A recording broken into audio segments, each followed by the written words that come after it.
আসসালামু আলাইকুম রহমতুল্লাহি ওবরকাতুহ। সম্মানিত দর্শক, ত্রয়োদশ জাতীয় সংসদ নির্বাচনের দিনক্ষণ যত এগিয়ে আসছে, নিষিদ্ধ ঘোষিত আওয়ামী লীগ বা যাদের রাজনৈতিক কার্যক্রম নিষিদ্ধ করা হয়নি, স্থগিত করা হয়েছে এবং ছাত্রলীগকে নিষিদ্ধ করা হয়েছে, তাদের তৎপরতা দেশের মধ্যে ভয়াবহ রকম বেড়ে যাচ্ছে। অনেকটা গেরিলা কায়দায়, অনেকটা জঙ্গি কায়দায়, কিংবা যাকে বলা হয়, যেটাকে আমরা ঝটিকা মিছিল বলি, এবং অদ্ভুত অদ্ভুত সব কাণ্ড তারা করে যাচ্ছে এই ঢাকা রাজপথে। তো সেই রাজপথে তাদের যে ঝটিকা মিছিল, যেটা ইতিপূর্বে কখনো বিএনপি বা জামাত, আওয়ামী লীগ জমানাতে তারা চেষ্টা করেও ঠিক এইরকমভাবে করতে পারেনি। যেমন প্রথম দিকে তারা যেভাবে মিছিল করত, তো মিছিল করতে গিয়ে তারা ভয় পেতেন, মুখ ঢেকে রাখতেন, তারপরে দৌড়ে দৌড়ে মিছিল করতেন, ছবি তুলে আবার পালিয়ে যেতেন। দ্বিতীয় স্তরে যখন এই মিছিলগুলো হচ্ছিল, তখন তাদেরকে ধরার জন্য সেই বিভিন্ন রাজনৈতিক দলের বিএনপি, জামাত, এনসিপি, তাদের নেতৃবৃন্দ সাধারণ জনগণদেরকে নিয়ে তাদেরকে ধাওয়া দিত এবং ২-৪ জনকে ধরে আচ্ছা মতো পিটুনি দিত। পিটুনি দেওয়ার পরে সেগুলো আবার ভাইরাল করা হতো। এতে করে মনে করা হতো যে আওয়ামী লীগের তৎপরতা হয়তো বন্ধ হয়ে যাবে, কিন্তু এগুলো সব বুমেরাং হয়ে গেল। বুমেরাং হয়ে তারা, দেখা গেল আওয়ামী লীগের যারা লোকজন, তারা শক্তিমত্তা অর্জন করলো এবং মিছিলে যারা অংশগ্রহণ করছে তাদের সাহস শক্তি বাড়লো, সংখ্যা বাড়লো, এবং সবচেয়ে বড় ব্যাপারটা হলো কয়েকটি ক্ষেত্রে তারা পুলিশের হাত থেকে, মানে এত তাদের সংখ্যা বড় হয়ে গেল যে ওই মব করে আগে যেভাবে তাদেরকে দমন করা যেত, তো সেটা হলো না। ফলে রাষ্ট্রের পক্ষ থেকে পুলিশকে বাধ্য করা হলো যে এখন যে এলাকাতে আওয়ামী লীগের লোকজন মিছিল করবে সে এলাকার ওসির খবর আছে এবং যেভাবে হোক আওয়ামী লীগের লোকজন ধরতে হবে। তো এতে করে পুলিশ তার চাকরি বাঁচানোর জন্য মিছিল হোক বা না হোক, তাকে নিয়মিতভাবে এই আওয়ামী লীগের লোকজন গ্রেপ্তার করতে হচ্ছে এবং দেখাতে হচ্ছে। আর এই কাজ করতে গিয়ে অনেক পুলিশের চাকরিও চলে যাচ্ছে। হৃদয় বিদারক ঘটনা ঘটছে। এর কারণ হলো আওয়ামী লীগের লোককে তো আপনি খুঁজে পাবেন না, সে তো পালিয়ে আছে, নিরাপদ দূরত্বে আছে। ফলে আপনি যাদেরকে ধরছেন তারা অনেকে আওয়ামী লীগের লোকজন নয়। তো এমনি কাউকে মাদকের কথা বলে, কাউকে আওয়ামী লীগের কথা বলে, কাউকে সন্ত্রাসের কথা বলে সারা বাংলাদেশে এই যে গ্রেপ্তার অভিযান চলছে, এ সকল গ্রেপ্তার অভিযানে প্রায়ই পুলিশের যারা কর্তারা তারা বিপদে পড়ছেন। সবগুলো পেপার পত্রিকা আসছে না, কিন্তু যেগুলো পেপার পত্রিকা আসছে সেগুলো রীতিমতো বিস্ময়কর। যেমন ধরো এখন ওই যে বিহারীপল্লী থেকে মোহাম্মদপুর এক লোককে মাদক কাণ্ডে বা মারামারি করার জন্য, সন্ত্রাসের জন্য ধরা হলো। তার ছোট বাচ্চা মেয়েটি রক্ষা করতে এলো, আর মেয়েটার গালে কে যেন একটা থাপ্পড় দিয়ে এলো। এটা নিয়ে রীতিমতো একটা এলাহি কাণ্ড ঘটে গেল। তো এইরকম আবার পুলিশ দুটো ঘটনা ঘটেছে। একটা ঘটনা হলো যে মানিক মিয়া এভিনিউতে সংসদের সামনে আওয়ামী লীগের লোকজন বিরাট একটা মিছিল করলো। তো ৩টা ভাগে বিভক্ত তারা মিছিল করছিল। এক পক্ষ মিছিল করছিল, আর এক পক্ষ পিছনে কেউ যেন মব তৈরি করতে না পারে সামনে এবং পেছনে, এজন্য তারা সেই মোটরসাইকেল নিয়ে তারা সেফ গার্ড হিসেবে, ভ্যান গার্ড হিসেবে তাদেরকে সিকিউরিটি দিচ্ছিল এবং সঙ্গে নিঃসন্দেহে দেশীয় অস্ত্রশস্ত্র ছিল। আরেকটি পক্ষ একেবারে চিলের মতো ছো মেরে পুলিশের হাত থেকে যেন আওয়ামী লীগের লোকজনকে ধরা পড়ে তাকে ছিনিয়ে নেওয়া যায় সেইভাবে তারা ওত পেতেছিল, যেটা পুলিশ স্বপ্নেও কল্পনা করেনি। তো মানিক মিয়া এভিনিউতে এইভাবে মব হলো না, কিন্তু পুলিশ কয়েকজনকে ধরে ফেললো। আর তাদের উপর রীতিমতো বাজ পাখি বা চিল বা ঈগল পাখি যেভাবে ছো মারে, ওইভাবে মোটর সাইকেলে এসে একদল দঙ্গল আওয়ামী লীগ বা ছাত্রলীগের, নিষিদ্ধ ছাত্রলীগের কর্মীরা পুলিশের হাত থেকে উদ্ধার করে নিয়ে গেল। পুলিশ রীতিমতো বেকুব, এটা কি ধরনের কথা? এভাবে হয়? মানে মন্ত্রী খুব ক্ষেপে গেলেন, আইজি সাহেবও ক্ষেপে গেলেন, কিন্তু পরবর্তীতে এই ধরনের ঘটনা আর দ্বিতীয়বার ঘটেনি। মানে পুলিশ ওইভাবে মিছিল থেকে কাউকে গ্রেপ্তার করার চেষ্টা করেনি, আর ওইভাবে ছিনিয়ে নেওয়ার মতো ঘটনা ঘটেনি। তাই বুঝতে পারেন ব্যাপারটা এখানে কাদের জয় হলো। আরেকটি ঘটনা ভীষণ রকম আতঙ্ক তৈরি করেছে, এবং এটা বলা হচ্ছে সন্ত্রাসী কাণ্ড, কিন্তু এর সঙ্গে যে নিষিদ্ধ ঘোষিত ছাত্রলীগ বা আওয়ামী লীগ জড়িত নয়, এটা আমি বুকে হাত দিয়ে বলতে পারবো না, আমার সন্দেহ হচ্ছে। এই জন্য পুলিশ যে ভয় পেয়ে গেছে মোহাম্মদপুরে, সেটা হলো 999-এ পুলিশকে টেলিফোন করে একটা টহল গ্রুপকে নেওয়া হয়েছে নিরাপদ জায়গাতে, এবং সেখানে নিয়ে পুলিশের উপর আক্রমণ করা হয়েছে।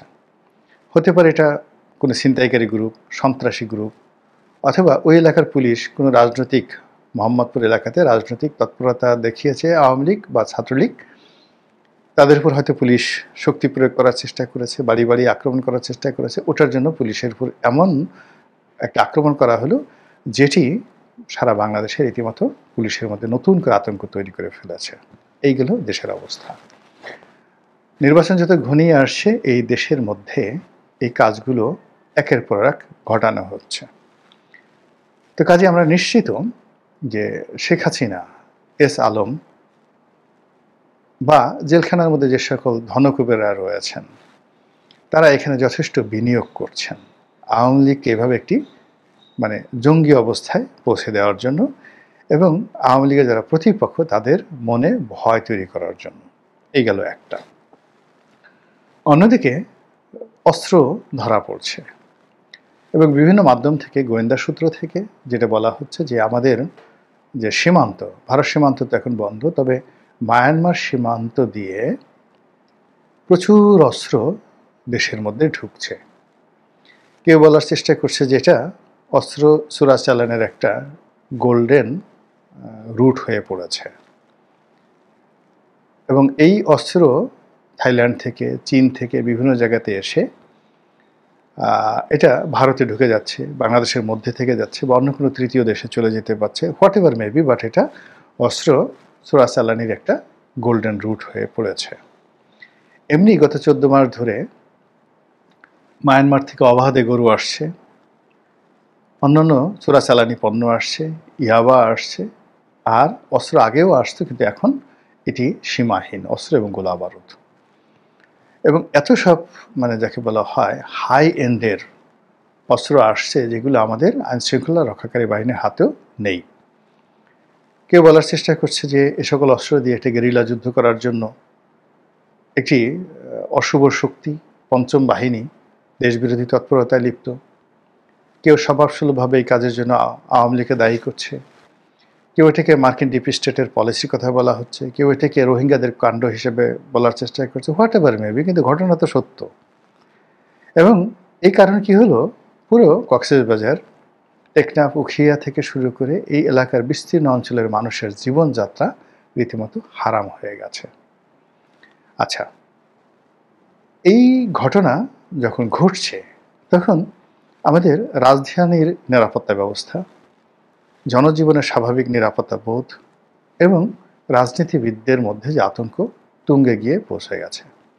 এই যখন দেশের অবস্থা, তখন দেশের বাইরে, বিশেষ করে ইউরোপে এবং আমেরিকাতে আওয়ামী লীগের যে তৎপরতা, এটি রীতিমতো কপালে চোখ ওঠার মতো।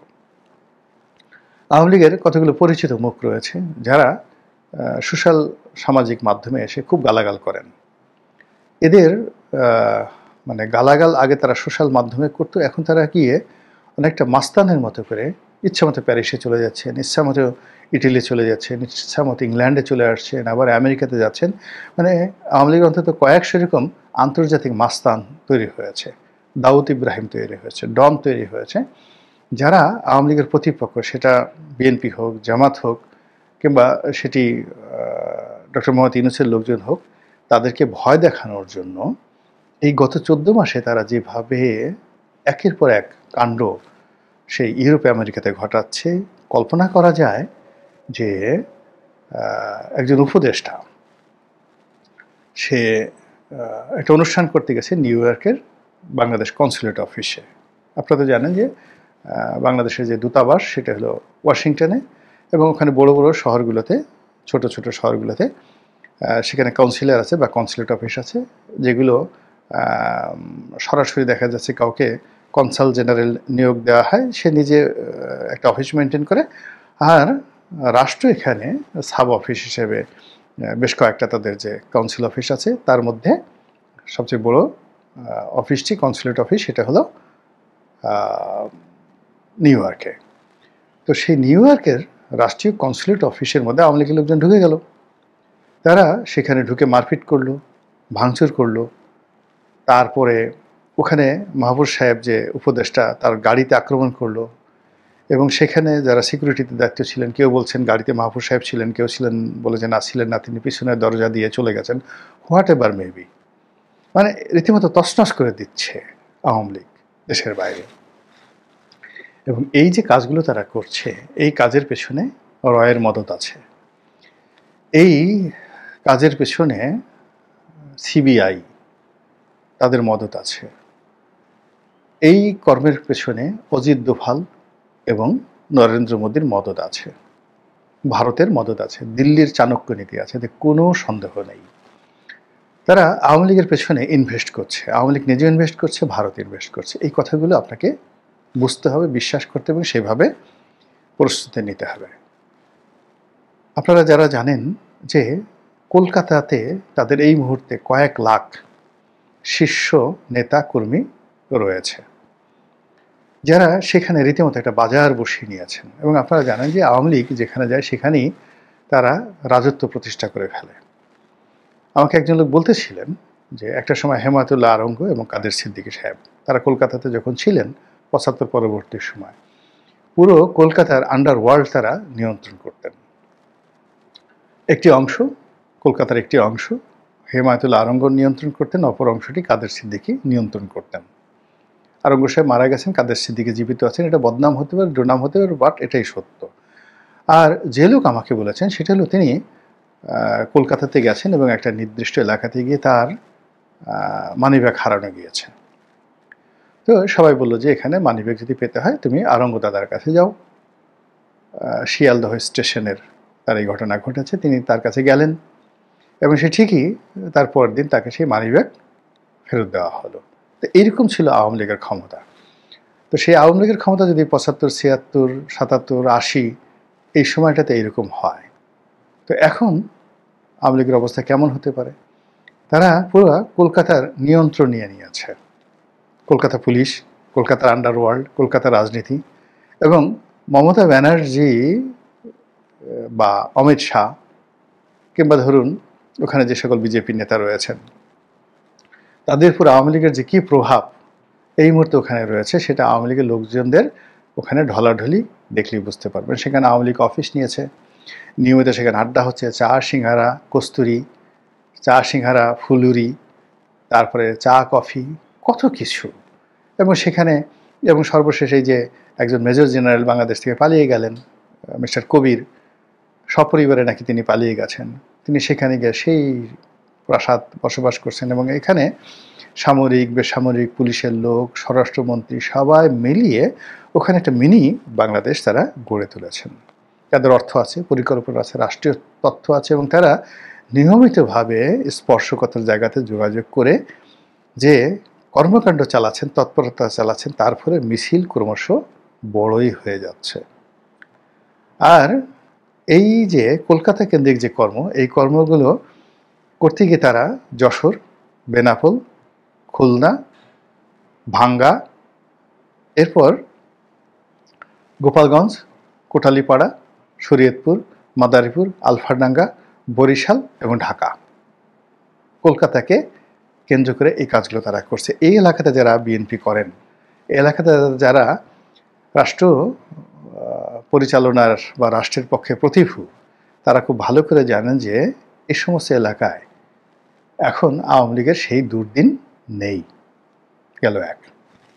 এখন বাকি যে এলাকাগুলো রয়েছে, ব্রাহ্মণবাড়িয়া, কুমিল্লা, এরপরে ফেনী, এই পুরো বেল্ট, এই পুরো বেল্টের উপর আধিপত্য স্থাপন করার জন্য, ইনক্লুডিং নোয়াখালী, তারা আগরতলাকে টার্গেট করেছে এবং আগরতলাতে নতুন তাদের কেন্দ্র স্থাপন তারা করে ফেলেছে বা করতে যাচ্ছে।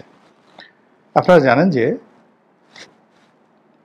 বিরাট একটি অংশ, মানে তারা কয়েকটি জায়গাতে, দিল্লিতে কিন্তু খুব অল্প লোক আছে, আওয়ামী লীগের যে সমস্ত লোক পালিয়ে আছে তাদের একটা অংশ, যেমন কলকাতাতে বললাম আছে, ইউরোপ আমেরিকাতে আছে, সেখানে তো ইচ্ছা করলে এই কাজগুলো করা যায় না। কিন্তু মানে আগরতলাতে কিন্তু মানে তাদের দ্বিতীয় গ্যাদারিংটা কিন্তু আগরতলাতে। কলকাতার পরে সবচেয়ে বেশি সংখ্যক লোক পালিয়ে আছে আগরতলাতে।